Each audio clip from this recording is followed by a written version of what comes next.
और गीले कूड़े को सदैव डालते हैं ये हरे रंग के डस्टबिन में। दूसरा होता है सूखा कूड़ा। सूखा कूड़ा भी हमारे घर से ही निकलता है, जैसे फटे पुराने जूते, फटे पुराने कपड़े, रद्दी, अखबार, प्लास्टिक से बने सामान, ये सब जंग लगा हो लो आप, ये आते हैं सूखे कूड़े में, और सूखे कूड़े को डालते हैं नीले रंग के डस्टबिन में।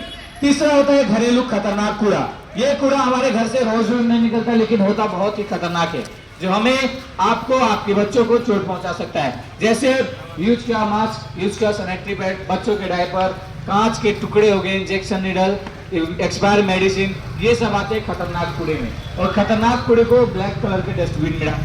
और सबसे जरूरी बात यह है, जब भी आपके घर से कूड़ा निकलता है,